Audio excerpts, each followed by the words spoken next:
Alvaro Segovia Otero is talking about cosmic evolution of star formation modes in the Milky Way. But go ahead.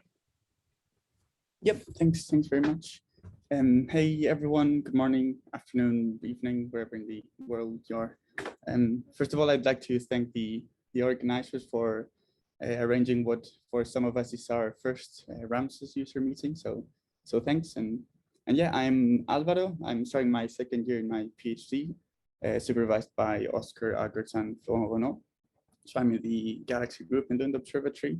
And the talk today is going to be about cosmic evolution of star formation modes in the Milky Way. And of course, it's going to be in the context of one of the state-of-the-art Cosmos sims, that is Wintergatan. So yeah, as I said, during my PhD, I'd like to understand in the detailed physics that give rise to the different modes of star formation in the history of the Milky Way. We know that the Milky Way has a galactic disk. We know that it has a fairly active history in terms of mergers.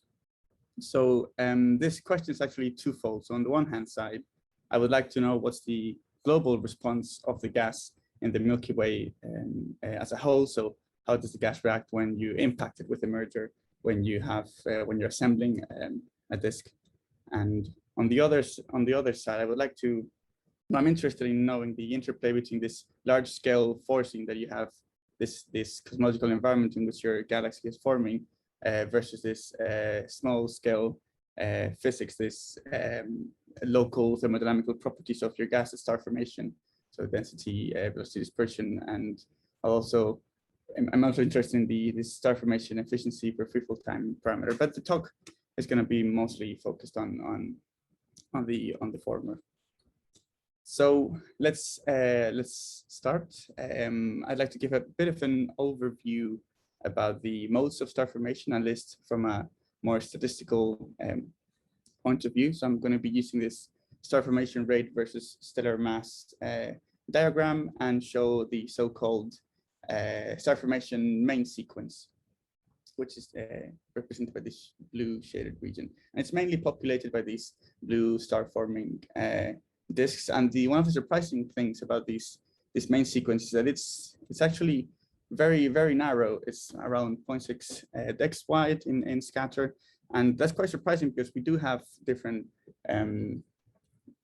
accretion histories, different star formation prescriptions, feedback propagation in different environments. So we expect this actual relation to be much more scattered all over the place. And also a surprising thing about this relation is that there's a general agreement that the depletion time, so as a reminder, the mass of gas over your star formation rates, it's mostly constant or slowly monotonically decreasing function of redshift. So if you go to higher redshift, you have higher gas fractions, you have more star formation rate, but you do seem to have a depletion time that it's quite similar, at least factor 2 or 3 lower. And this just hints towards this dominant mode of star formation, understood as this gas regulator, where you're fueling in gas into your galaxy. The more gas you put in, the more feedback you have, and then the outflows just blow off. The gas is this feedback versus accretion scenario where the mergers don't play a very important role. Then if you go towards low Z, you see this more morphologically elliptical galaxies that are sort of like this dying end at high stellar mass of this subset of this star formation main sequence. But also you do have some rogue starburst galaxies that are observed to have a higher gas fraction and a lower depletion times. And with all of this, the message I want to convey is that we do have this sort of broad scaling relation between SFR and stellar mass, but it's really diluting all of the physics, the actual nature of what's happening in your star forming regions. You don't know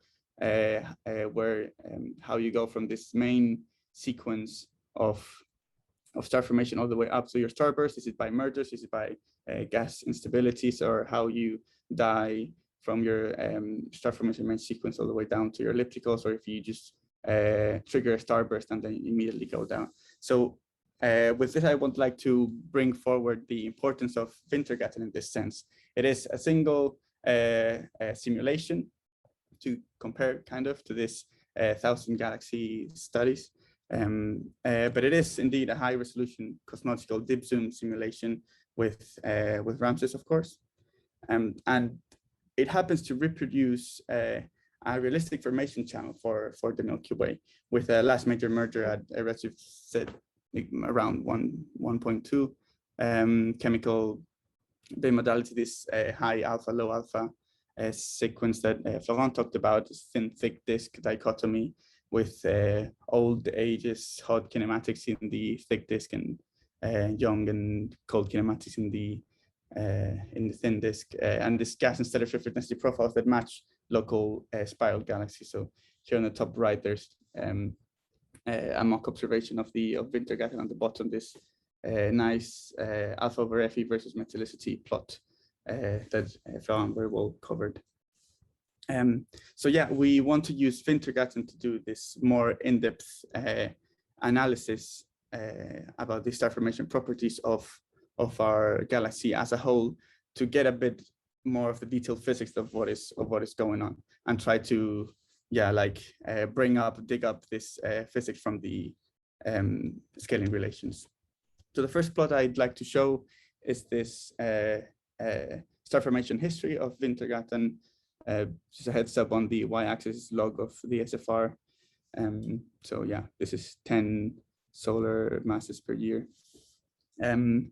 And I'd like to convince you of, I'm going to make different selections in my star formation history for different epochs, and try to convince you that these epochs will eventually lead to different star formation modes. So we will start early on at redshift higher than 5.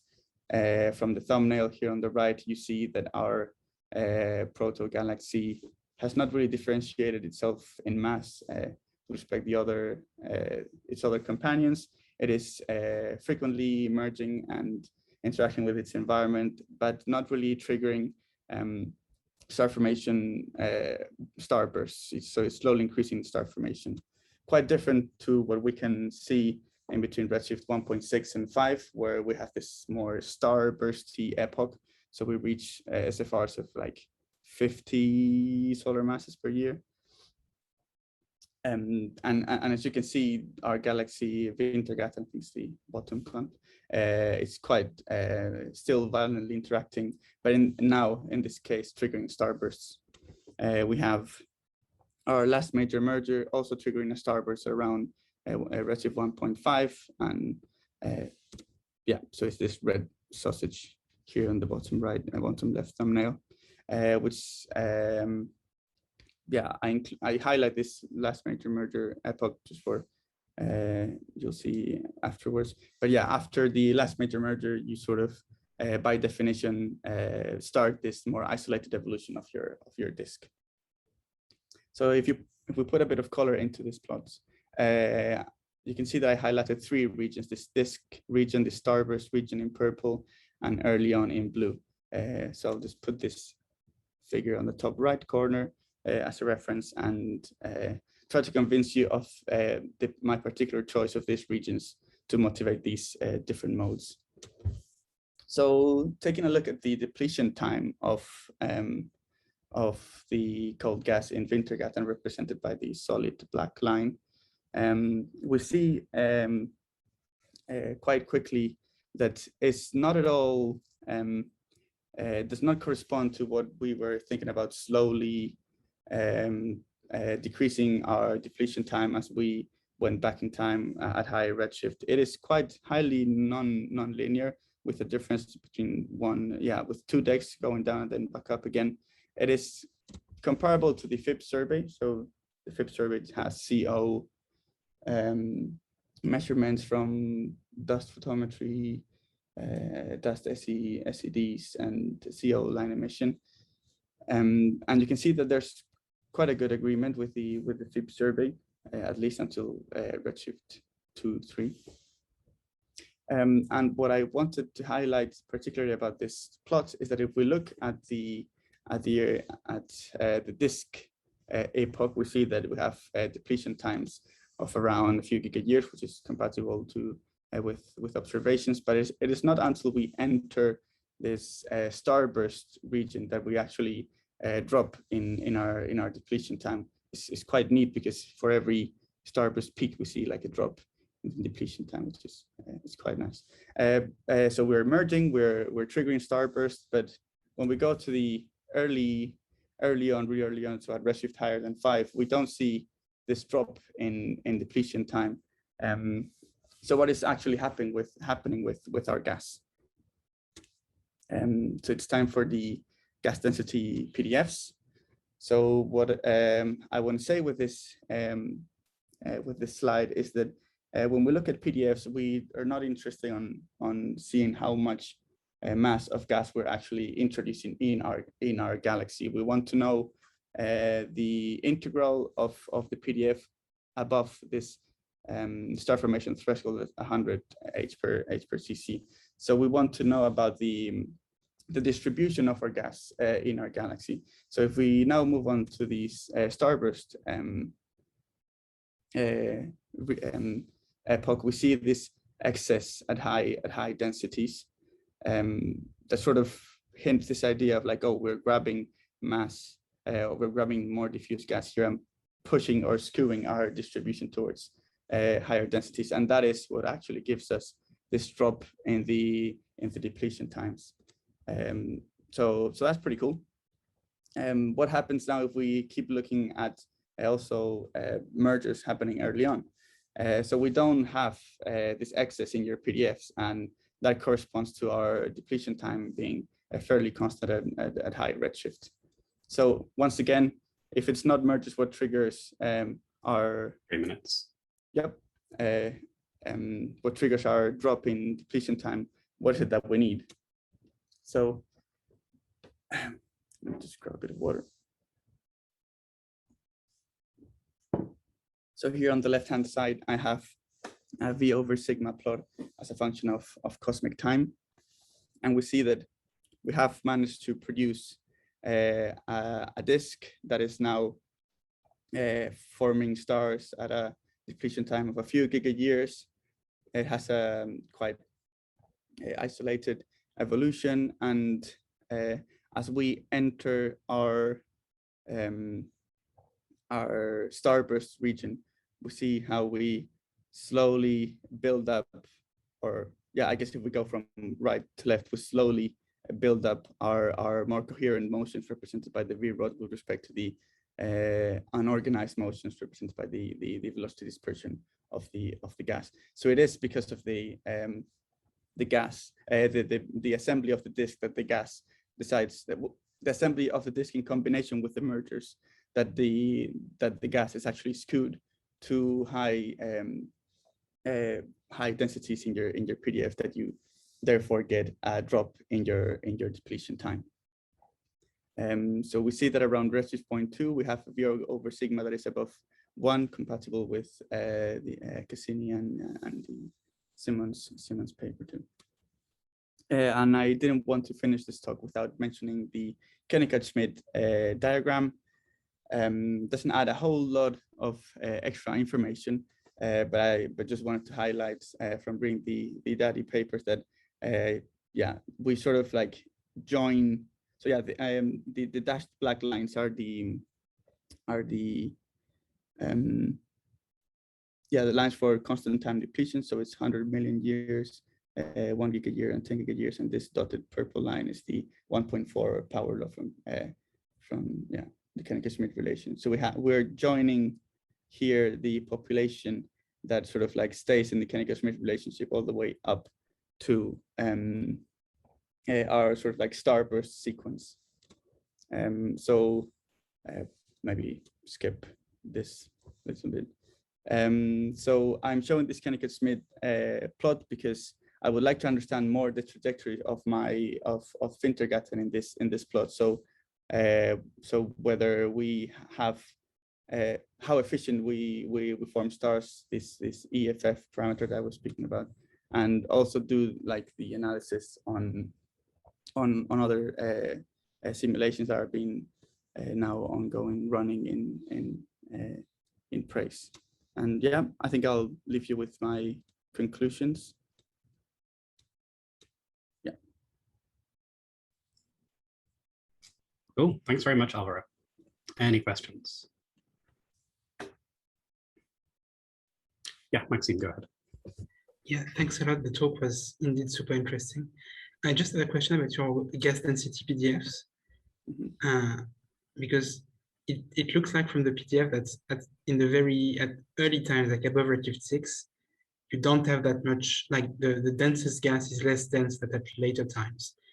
And that's a bit surprising to me, because naively I would have expected that in the high redshift universe you would have denser gas even in the galaxies. So do you have any feeling for why this is the case, or is it just because there is no time for the gas to reach the 10 to the 4 kind of density? It's quite dense. It's also very turbulent. So I guess there's a bit of an interplay, and yeah, you have, I guess you have like high Mach numbers, sort of like put a bit of pressure on your and avoid. Okay, so you don't have time to like, well, you don't have time between like turbulent events and like the cloud collision. You don't have time to reach really high densities, I guess. I guess so, yeah. Okay, thanks. Cool. Any more questions? We've got a few more minutes till the next talk.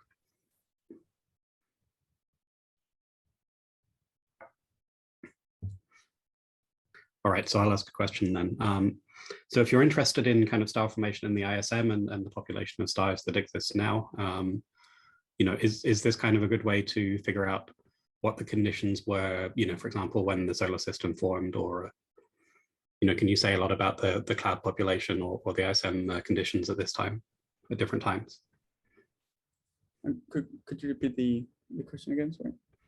Yeah, so if you're interested in kind of ISM scale star formation or you know, individual stars and how they were formed in the Milky Way, can you get some information from this kind of analysis about the conditions in the Milky Way at earlier times and say, okay, you know, this is what the galaxy looked like when the solar system formed, and so these are kind of conditions that you'd experience? So at smaller scales, I mean. Yeah. Yeah, so we have on the fly values of the gas right at before star formation. So we have actually like the density velocity dispersion of the gas, and we can compute, for example, the star formation efficiency per free-fall time as Padawan's prescription in the 2012 paper, and we can sort of like study how these regions are more or less efficient, where their positions are in the galaxy at different times. And so awesome. That is actually possible to do. Yeah, that would be cool. All right, I'm gonna sort of one more question because we still have a little bit of time, otherwise we'll move on. And of course, if you have any questions, feel free to go on the Slack. And actually, Maxime, I was thinking that I guess early on, since you didn't have the disk, you also don't reach that high densities.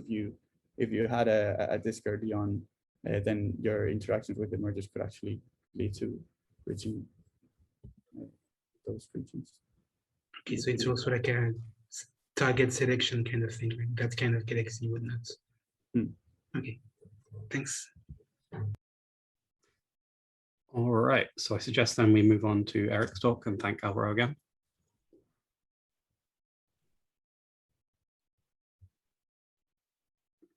All right, so let me just share the screen. Okay, yeah, maybe this would have also answered my question a little bit. Okay, cool. Do you hear me all right? Yeah, go ahead. So Eric is going to talk to us about Ramses simulations with resolved stars. So go ahead, Eric. Thank you. So before I start, I just want to point out that all the work that I'll be showing here today is work that I've done in collaboration with Oskar Agertsson from Renault and the Lund group here. So by now, I really hope that all of us know what Ramses simulations are. So I'll focus on the second half of my title, which is resolved stars. So what does this mean for me? Well, if I look in one of my simulations, and I zoom in here on a region, when I talk about stars in my simulations, I actually mean particles that are representing individual stars. So stars that come from an initial mass function, and stars that also follow evolutionary tracks that you can put in a Hertzsprung-Russell diagram like this. So we are moving on from the macroscopic particle approach, where you trace stellar particles as a density field and instead look at particles on a star-by-star basis. So before I go into the science that I'm doing with this model, I want to talk a bit about the technical details, because I think this is one of the venues where people are actually interested in this. So first off, when we model stars, we typically model them as unresolved stellar populations. And what this means is that if you look at a group of stars, like this one, then in the simulations, what you're actually doing is you trace these as unresolved stellar populations. So you sum all the masses and you clump them together into a macroparticle. And then you have subgrid physics that treats the IMF and the stellar feedback, etc. The difference in my simulations is that I split stars into two groups based on a mass threshold. And I essentially keep low mass stars unresolved using this unresolved stellar population approach, summing all their masses. And for the high mass, I actually resolve them and I have them in the simulations as individual particles with their own stellar evolutionary tracks. So that means that we get a picture that looks a bit like this.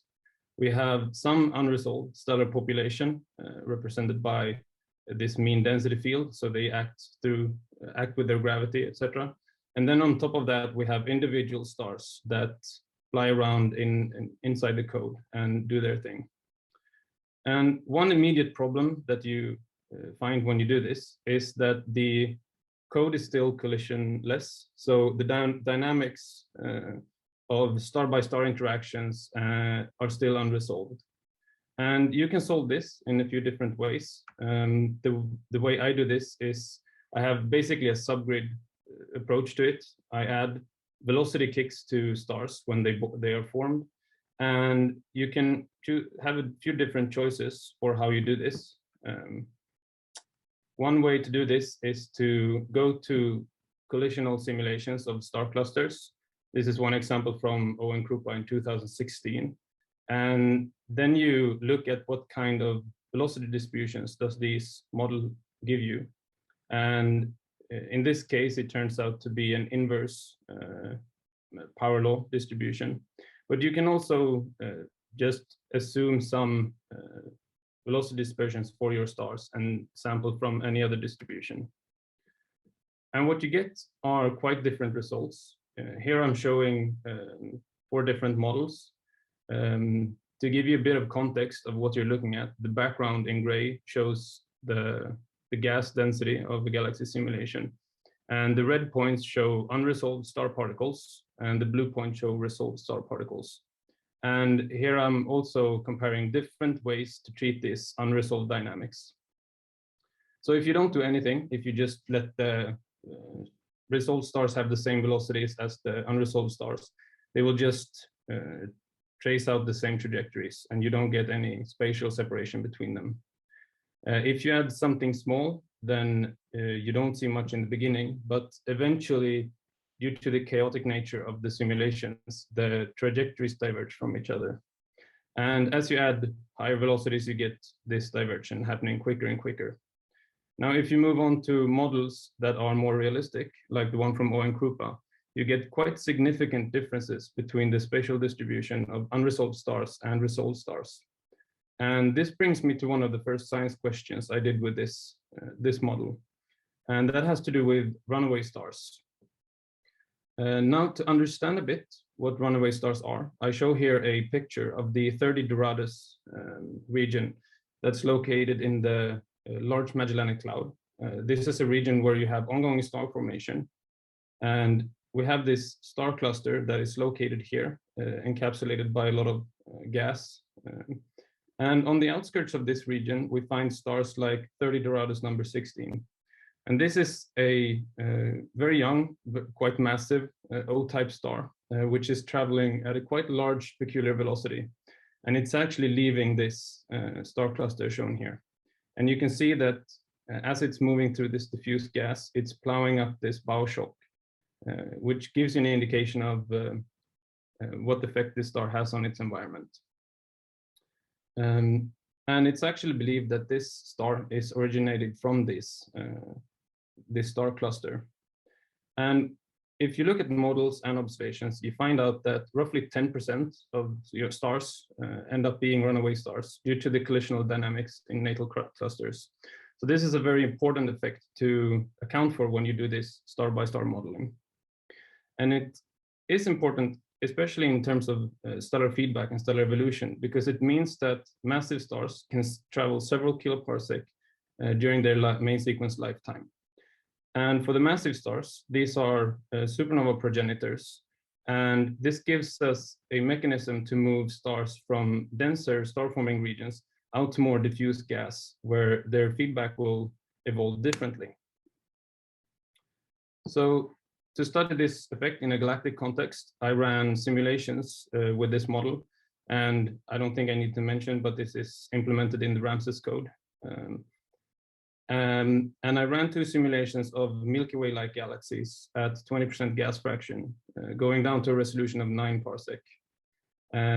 And I resolved all the stars above 8 solar masses and managed to run these 2 simulations for 250 million years.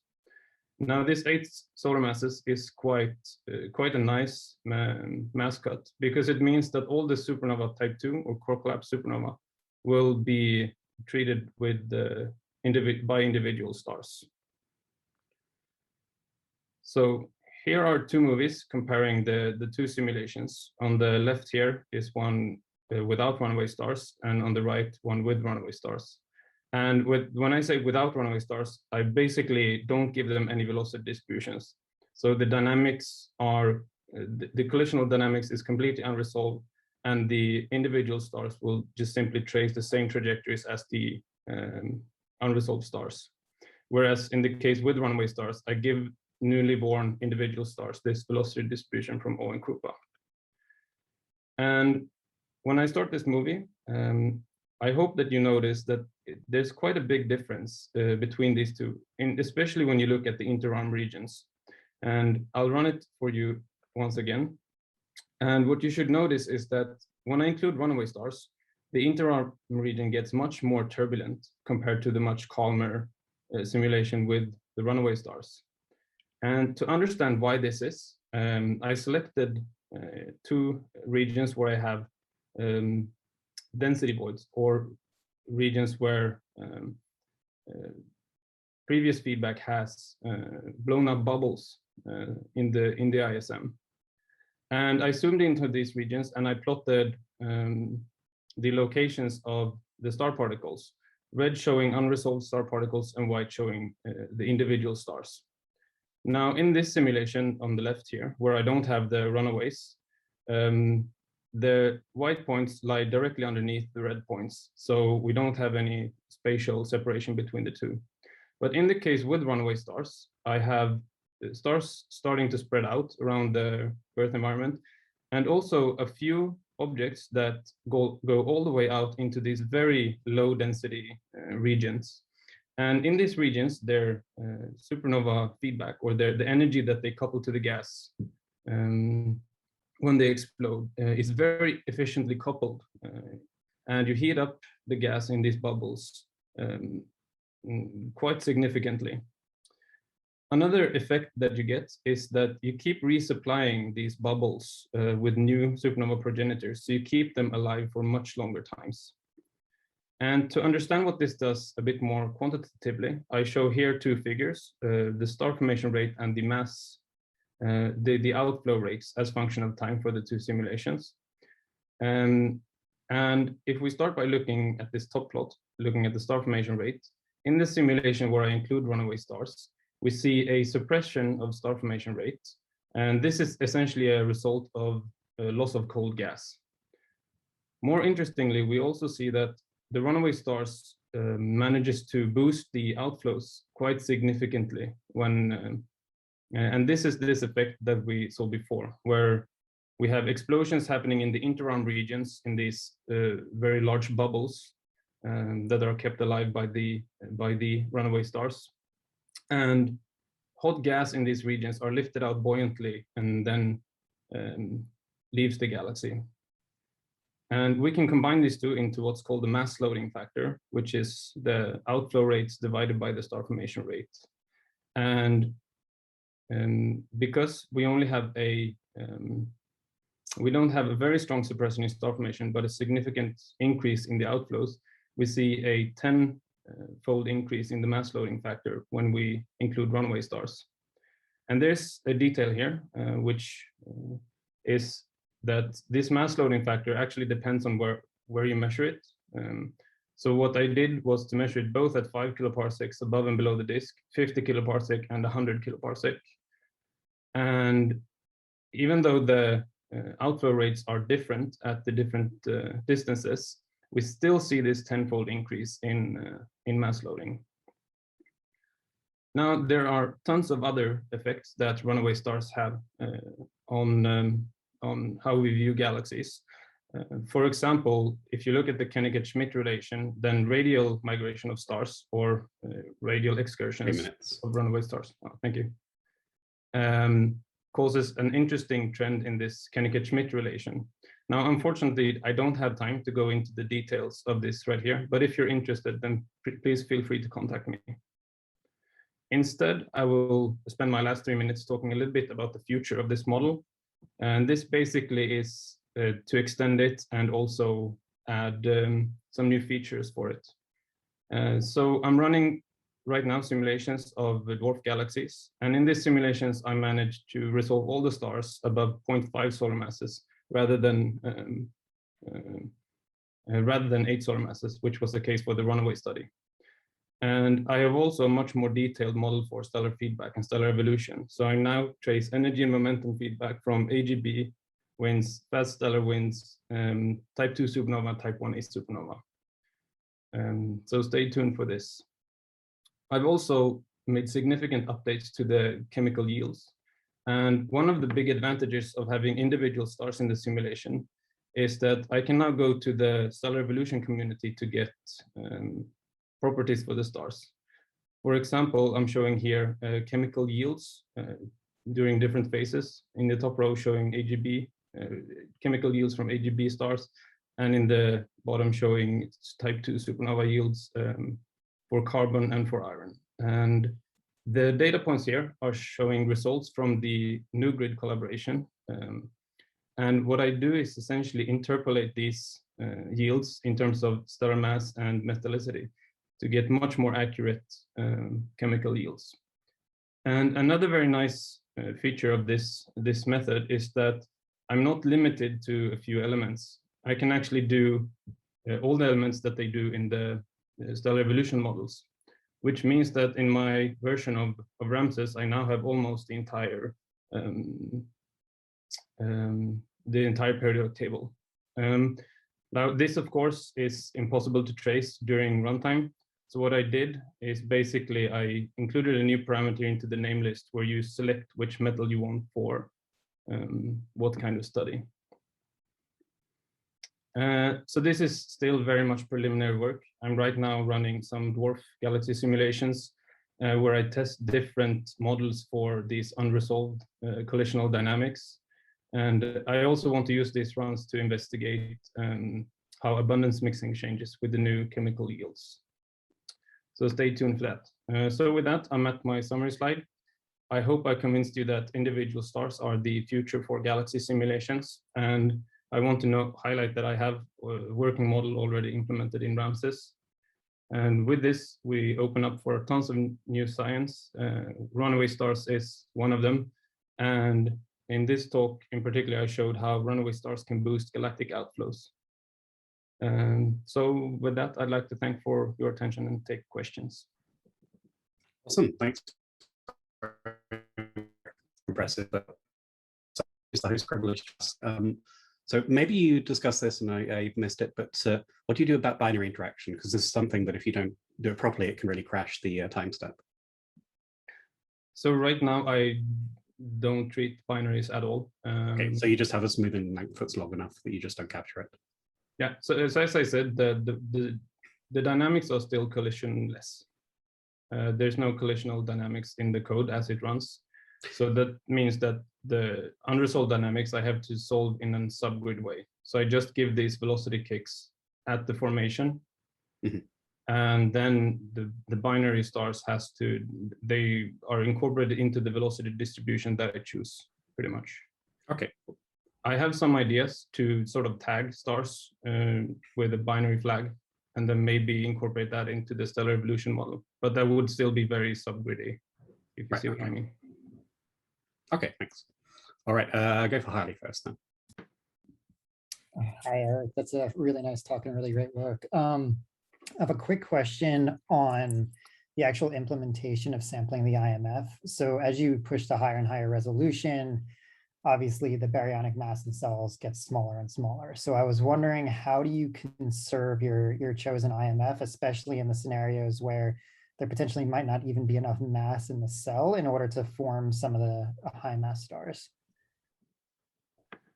Yeah, that's a very good question. So right now, I basically the model will sample stars from the bottom part of the IMF and going upwards. And when we reach the total mass that I have to sample from, I stop, which gives you a bias toward the low stellar masses. Now you can reduce the stellar mass, the bias you can reduce by having as large mass to sample from as possible. So this is basically a parameter where you need to play around with. If you choose around a few hundred solar mass to sample individual stars from, then you almost never end up in cases where you have to stop sampling because you have enough mass to properly do this. But there are some other ways to do this. I know there's a paper by Matthew Smith where he investigates this problem in particular. So this is for sure something I'm worried about and think about. Cool. All right, Otero. Yeah, sorry, were you done? No, if it answers this question, I'm done. Okay. Yeah. Thank you. Well, I had the same question as Harley, but I have another one, so it's okay. Computing time-wise, how much heavier is it to have the runaways? So if you want the individual stars, then it's much heavier. Do you have you checked how much? I mean, have you looked at this like properly? I would imagine it will take more time, but. So I can't say I have looked at it properly, but it also depends on what you choose for your mass threshold. So for the 8 solar mass Milky Way-like simulations, in 250 million years, you get around 25 million star particles, and they take like a month and a half maybe to run on a few hundred cores. So it's, I mean, it is doable. Maybe not over cosmic times for large galaxies, but for tiny objects, you might even be able to do cosmology. All right, I'm going to take one super quick question from Juanma, and then we'll move on to Melanie's talk. Hi, do you hear me? Yeah. Yeah. So quick question regarding the way you sample your velocity distribution. Have you considered doing some mass segregation so that you have different velocity dispersion for different mass bins of your stars? I have thought about it, but I have not done it. But that's for sure interesting. So especially because more massive stars tend to have higher velocities. Yeah, exactly. Yeah. And so one more quick comment. One thing you may want to outline is that in this picture where your massive stars, your runaway massive stars are exploding in the voids, that's something that Eulerian codes are probably better at capturing than SPH codes or Lagrangian codes in general, because you do have enough resolution element in those voids to capture the effect of the blast wave. And while maybe some people with different types of codes may not have seen such a strong effect of the runaway stars, and that's probably because the low density regions are not properly sampled. Have you thought about that? Yes, so that's, yeah. So one of the things that's been a question about my simulations is whether I have enough resolution to properly sample the supernova explosions. And it will bias your explosions to low density regions, right? But it's only very, very few stars that actually end up in these regions. So if I look at, for example, the distribution of densities where my supernova explosions explode, it is very similar between the runaway case and no runaway case. So it's really these very few stars exploding in the bubbles and keeping them alive for a very long time that that drives this effect. All right, so I think we should move on now to Melanie's talk, but let's thank Eric again. And as always, feel free to ask questions on the Slack if you have any further ones.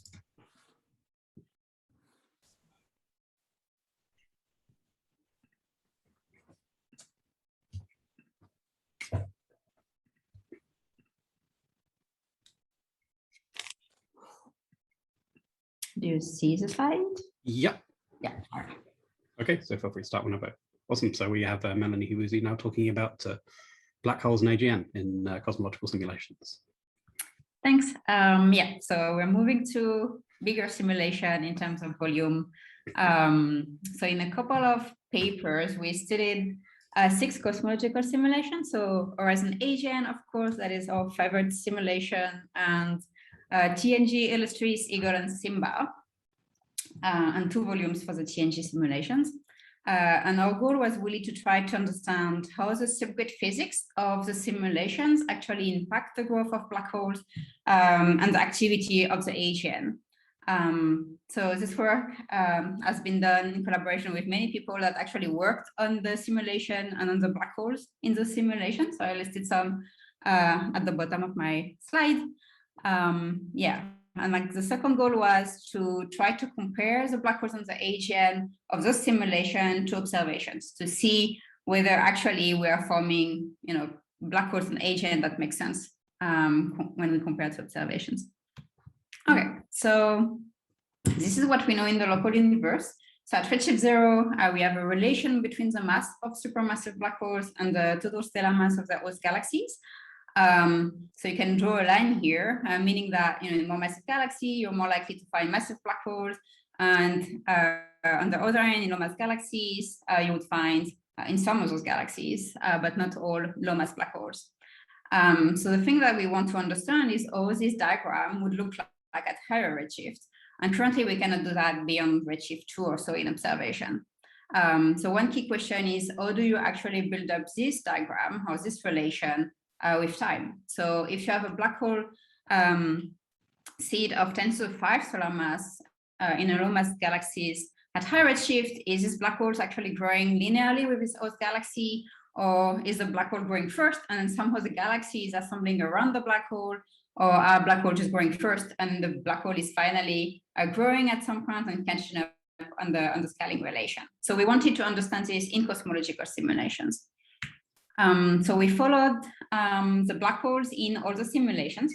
So Illustris, TNG 100, 300, Horizon AGN, Eagle, and Simba. So there are a couple of more simulations out there, but we focused on those 6 simulations for this project. So they are similar in the sense that their box sizes range from 100 to 300 co-moving megaparsecs on the side. So fairly large volume. The spatial resolution is between 1 and 2 kiloparsec, co-moving kiloparsec, and they resolve galaxies with stellar mass of 10⁹ to 10⁵ 13 solar mass. So kind of a large range of galaxies. And of course, they employ subgrid physics. So I'm not going to detail the subgrid physics. We heard a lot about this during the meeting.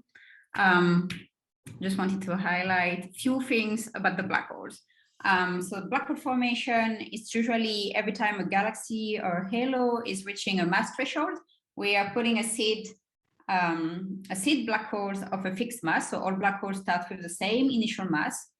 So for example, in SIMBA, this mass is of 10 to the 4 solar mass. In TNG, it's 2 orders of magnitude higher, so 10 to the 6 solar mass. One simulation, or as an AGN, has a seeding that is instead based on the local gas properties.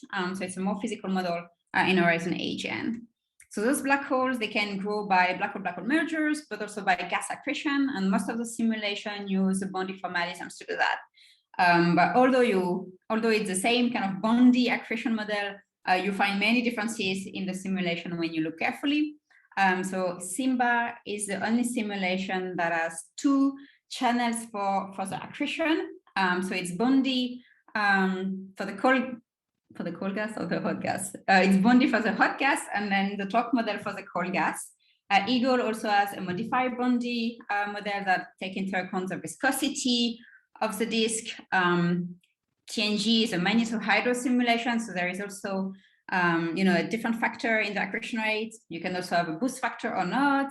The accretion can be computed as a function of the properties of the black hole cell, but also using a kernel. So you can find many different aspects in the modeling that will actually impact the black hole population. And then you have agent feedback, and again, many differences. So EGOL has only 1 mode, so it's the same parameter for the feedback at any time. And most of the other simulations are actually using 2 modes. And one key aspect of TNG that is pretty new, but we find something a bit similar in SIMBA, is that the transition between the modes of feedback doesn't only depend on the Eddington ratio, but also on the black hole mass. So you would find the black hole mass feature in many quantities in TNG. Okay, so same kind of idea. You want to form black holes, you want to grow them, and then they eventually inject energy in the surrounding. But when you look carefully into the simulation, you have many differences. Okay, so the simulation, they were run originally to understand galaxy formation, and it's working pretty well. So the simulated galaxies, they have properties that look like the observed galaxies property. So in terms of the morphology, star forming main sequence, the sizes, and the fraction of quench galaxies at first order. So if you look more carefully, again, you will find differences. But at first order, I think now we're reaching a pretty good agreement with galaxy properties. So here you can see as an example, the fraction of quiescent galaxies. So the galaxies that have reduced star formation rate as a function of stellar mass. So you want to form those quiescent galaxy from redshift 3, or a little bit higher redshift, all the way to redshift 0. So here you have at redshift 0 the constraint from SDSS, and you see that all the simulation, they do produce those quiescent galaxy. So this is good. If you don't add agent feedback, you would not form any quiescent galaxies. So this has been done with Horizon no agent. So you really rely on agent feedback to actually get the properties of the galaxy right.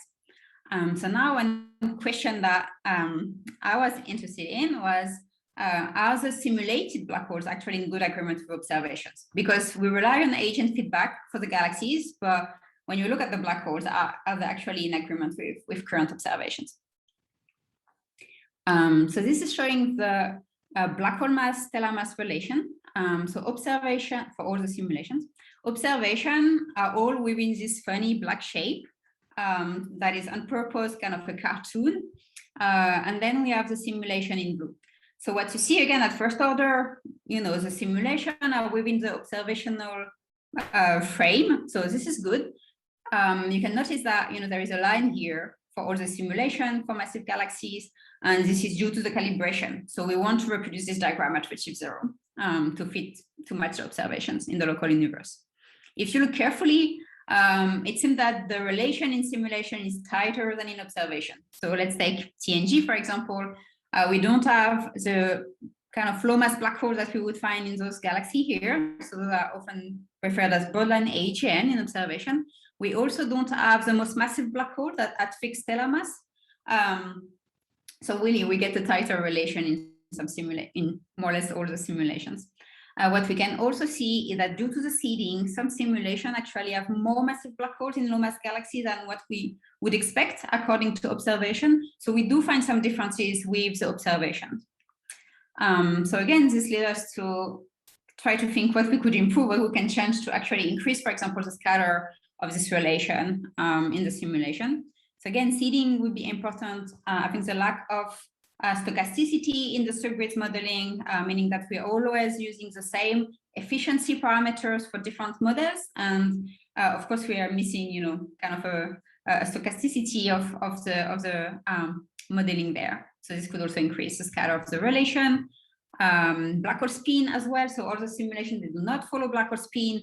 But for example, in Obelisk, as this is done, and Johan also worked on this. So it has been shown that if you follow the spin, you can increase the scatter, at least in massive galaxies there. And of course, the agent feedback would rely on the spin, so you can do this in a more physical way. But this is not done in the simulations. So we can follow the time evolution of the scaling relation. So this is shown here for all the simulation. We start from high redshift in blue to the low redshift in red. So you see that the lines are almost overlapping. There is not so much differences between the lines, meaning that there is a mild time evolution within 1 dex of black hole mass for all stellar masses.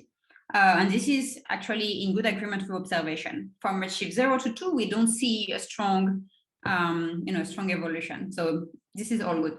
What is a bit more surprising is that if you look carefully, and I think I do some arrows here to help you visualize, the time evolution is actually different in different simulations. So in Illustris, we're going from a high normalization of the relation to a lower normalization. So at fixed stellar mass, a black hole would be more massive at high redshift than it would be at redshift 0. This is also true in horizon AGN and in Eagle, but in TNG, we find the opposite trend, and also in SIMBA. So there is no consensus in cosmological simulation on whether black holes would be more massive at higher redshift than in the local universe. So I'm not entering into the detail here, but we showed in a paper that is not actually on the archive yet that we could constrain this with high redshift quasars. So at redshift 5, 6, even more, we can look at faint high redshift quasar, and this could actually provide us with good constraint on the high redshift universe that is actually not constrained at all in those cosmological simulations. And this has been accepted as a James Webb program. So we will have about 15 high redshift quasars to bring those constraints.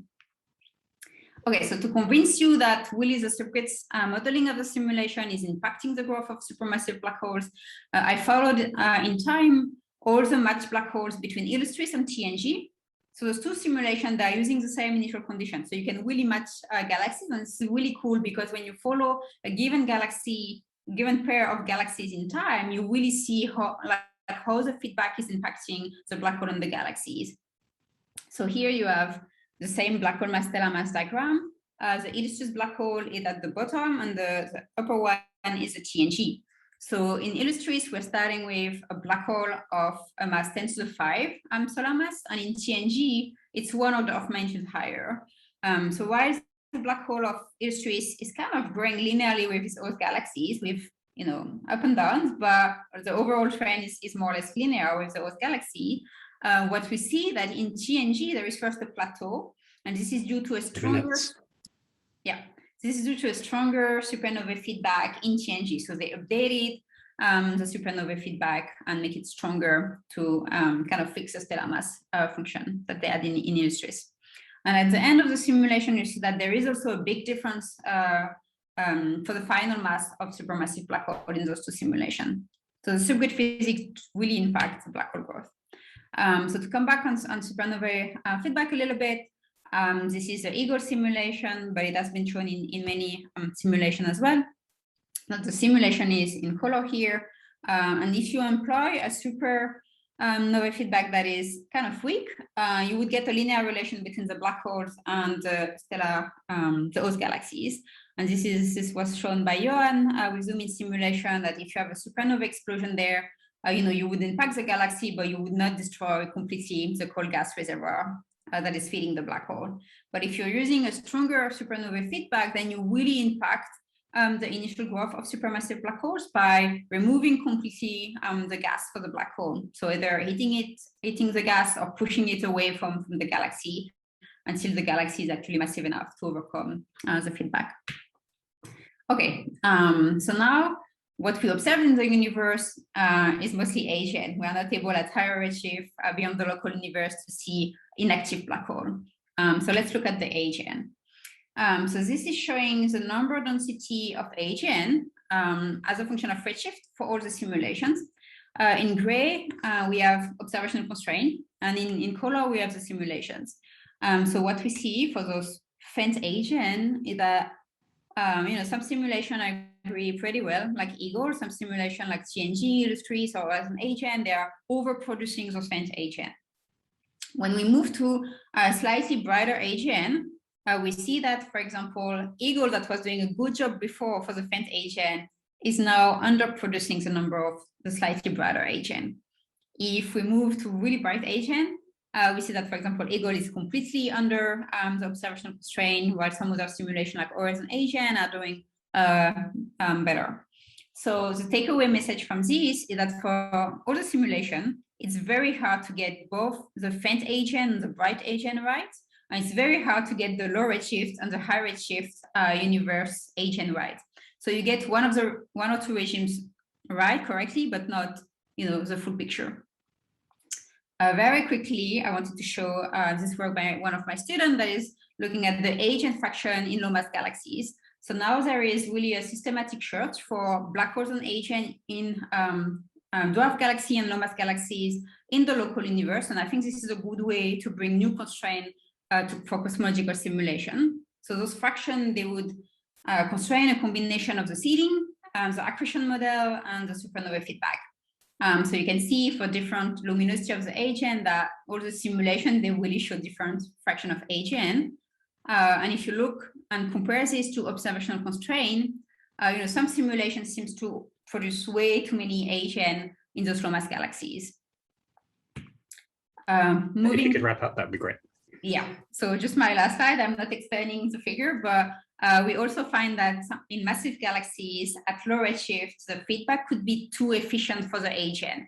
So the feedback could be good for the galaxies, meaning that we're getting those massive quiescent galaxies, and this is what we want, so this is great, but the feedback is too strong, it's regulated too much the AGN themselves.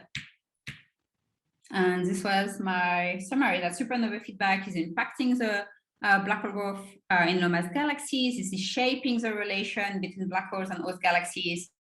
Some simulation produce too many AGN in low mass galaxies, and I think it's a good thing to investigate in the future. By design, AGN feedback, we rely on AGN feedback to quench galaxies, massive galaxies, but we find that in some simulations, the feedback is really too efficient for the black holes themselves. So we have to look at this in more details. We want both the galaxy right, but also the black hole right. No. Yeah, that's it. Awesome. Thanks very much, Melanie. So we already have questions. So Amandine, I think, was first. Yeah, thanks. Great talk, Melanie. Out of curiosity, were you able to look in Fable, which is another way of updating the Illustris feedback model? Even though it's only zooms. Yeah. Oh, with the zooms. So I didn't look at the zoom. So all of this was really only on the large-scale cosmological simulation. Yeah, but I will be curious to see the difference between TNG and Fable, especially given that Fable was way more calibrated.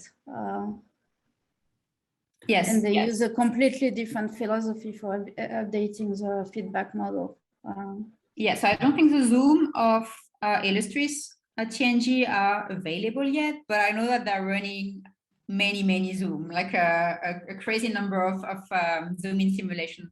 So yeah, this would be something to look at. And you could also take the sea eagle and the hydrangea ones, which are eagle resolution. Yes. An eagle physics model. Yeah, this will be complementary to what we have done. Yeah, we can talk more if. Thanks a lot, Melanie. I'll take a couple of very quick questions from Martin and Maxime and then hand over to the organizers. So go ahead, Martin. Yeah, thank you very much. It'll be quick. So when you make your comparisons with the AGN luminosity function, what kind of statistics do you have on the lines? When you compare the lines, I guess you plot the medians or something, but for the bright AGNs, how many of those are there in a box for those of us who don't know? Yes, so we do have statistics. So I think, yeah, I can, so this plot. Yeah, so we have statistics, but we see that, yeah, in some of the simulation, we really don't have bright AGN for the brightest AGN. So this disagree with observational constraint. Now, if you put a model for the AGN variability, you can get some, but you have to put AGN variability. Otherwise you don't. So for example, Eagle, the AGN luminosity function is actually pretty good from redshift 0 to high redshift, except for the brightest AGN. That is a bit an issue. Yeah. Okay. All right, Maxime, go ahead. Yeah, thanks, Melanie, for the talk. It was like super nice. Just a quick question to go back on what we were discussing on Monday about black hole dynamics. All the different models you're showing here have fairly simple dynamics, and that's fine because they have low resolution. But do you have any feeling on like how much that will impact all the calibration at higher resolution, basically? Yeah, so I think definitely would impact everything. Yeah, I think the fact that we are repositioning the black holes at the galaxy center, we favor like the accretion into the black hole. So black holes will always, be able to accrete gas. I think that this is one thing that we probably have to look at because, yeah, in the real universe, black holes can move around. If you have a merger, you can also have a kicked out black hole. And this would depend on black hole mass and the mass of the galaxies. So yeah, I think we're doing a kind of a optimistic view of the black holes and the AGN. We do what we can. No, but probably we would have less AGN. That would be my naive guess, but I guess we have to do it to be sure. Awesome, right. So on that note, I guess the finishing comments are we do what we can and less AGN. But so I'd like to thank Melanie and all our speakers and hand over to I think Yoki, who will wrap up this meeting.